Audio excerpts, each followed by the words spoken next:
everyone, and happy Feast of the Epiphany. I'm recording this on Sunday, so I know you're not going to see this until later, but I hope you guys all have had a beautiful day wherever you are, whatever time it is, whatever day it is.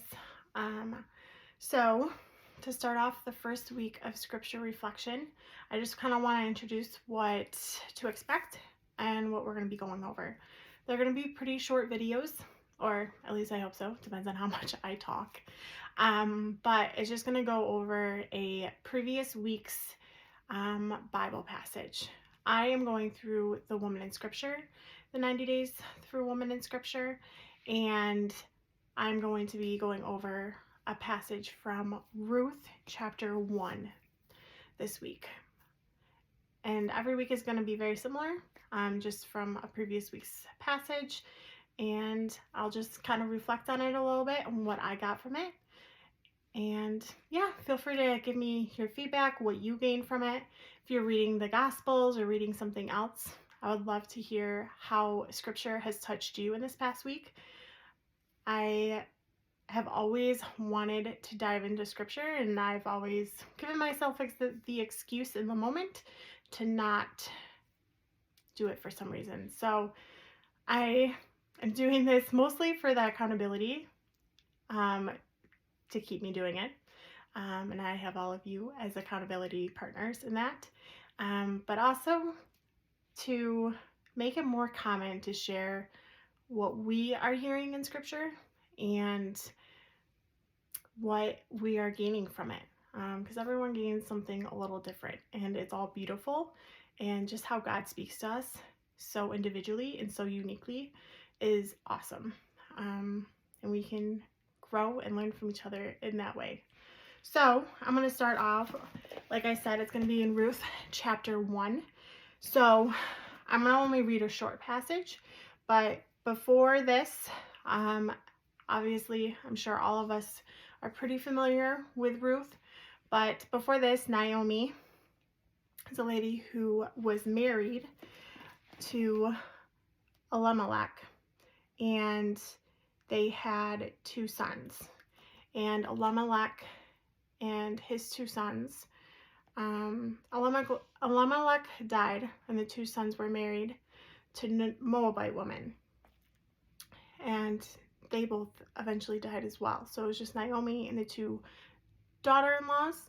And she told the daughter-in-laws to be able to go back to their own homeland, to go back to their families. And the one daughter-in-law left, but then the other daughter-in-law, Ruth, stayed. And I will go over a little bit more of what Ruth said when she was asked to leave in a little bit. But I wanted to start out with this. So the 2 of them went on until they came to Bethlehem. And when they came to Bethlehem, the whole town was stirred because of them. And the woman said, "Is this Naomi?" She said to them, "Do not call me Naomi, call me Mara, for the Almighty has dealt very bitterly with me. I went away full, and the Lord has brought me back empty.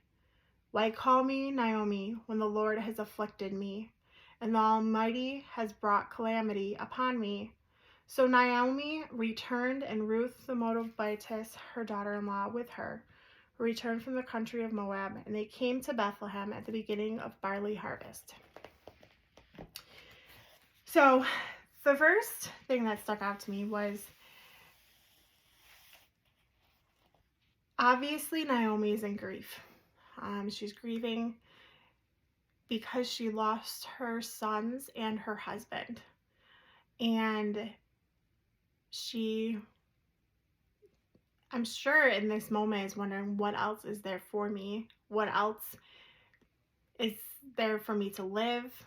How am I going to come back to my homeland and get treated appropriately and seen as somebody for someone else to take on and take care of? And I'm sure she was worried about that for her daughter-in-law as well, because her daughter-in-law was adamant about staying with her.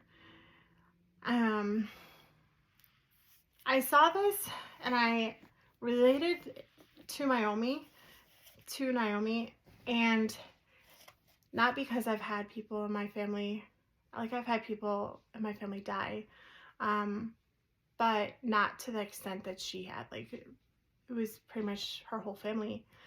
But I have seen correlations between my life and her life, and the aspect that whenever I'm going through a hard time, a difficult time, I kind of answer and respond like Naomi did.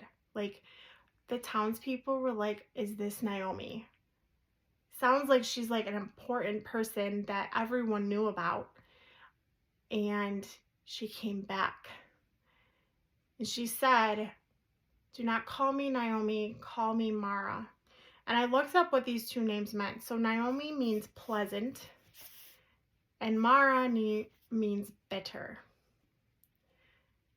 And I just have to think in my life, how often do I let the struggles of the world, let the difficulties of the world affect my pleasantness, affect my demeanor, affect my personality, especially when I'm in front of someone else, when I'm in conversation with someone else.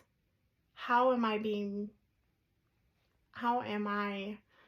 treating the other person? How am I reacting to what they're going through? And oftentimes I feel like I can be bitter. I can be bitter in the sense that I am struggling to find the hope of, am I ever going to get out of this hard, difficult time? Am I ever going to see the sun again, in a sense? See the joy, have joy. So when Naomi says this, and everything's been taken away from her, she's been afflicted. God has afflicted her, she said. She has nothing left. Nothing left. Now there's something in here that she does have, that I see her missing in a sense, and that's Ruth. Ruth said when Naomi asked her to return to her home, Ruth said, "Entreat me not to leave you or to return from following you, for where you go, I will go. Where you lodge, I will lodge. Your people shall be my people, and your God, my God. Where you die, I will die, and there will I be buried. May the Lord do so to me, and more also, if even death parts me from you." So here's this woman who's pledging herself to Naomi. She could go home, she could return to her family, but she decides to commit herself to stay with Naomi and take care of her. And we know how the story ends of Naomi sending Ruth into Boaz's harvest and becoming one of his handmaidens and harvesting the barley. And but it's interesting to see where it all starts and see where she comes from, and to then see where she ends up. Ruth gets married to Boaz. They have a son named Obed. The family line continues from Naomi, and she has a new son, a new descendant that is a part of her family line. And that son, that baby Obed, is in the ancestral line for Jesus. Isn't that crazy? Just the beauty and how God worked. And obviously Naomi didn't know what the future was going to hold, but God knew. And just how much fruit was born, and just makes me think, how can I be better even in those difficult times, to try and remember that the Lord is in control. He knows, and he's going to bear fruit from even the toughest times. So thank you for listening. Please let me know any feedback, and I hope you have a wonderful day.